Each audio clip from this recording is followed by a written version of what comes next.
কে বলেছে এলিয়েন নেই? এলিয়েন আছে, এর জোর প্রমাণ পাওয়া গেছে এবার। দর্শক চলুন তাহলে জেনে আসি। মানুষের কঙ্কালের থেকে আকারে সেগুলি অনেকটাই ছোট, দেখতেও তা মোটেই মানুষের কঙ্কালের মতো নয়। এই দুই কঙ্কাল কার তা নিয়ে এখন বিশ্বজুড়ে আলোচনা।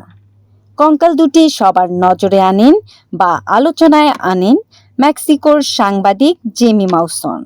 অনেকে যথারীতি বলছেন জেমি মাউসন মিথ্যেবাদী, তবে জেমি মাউসন জোর দিয়ে বলেছেন এই কঙ্কাল পৃথিবীর কোনো প্রাণীর নয়।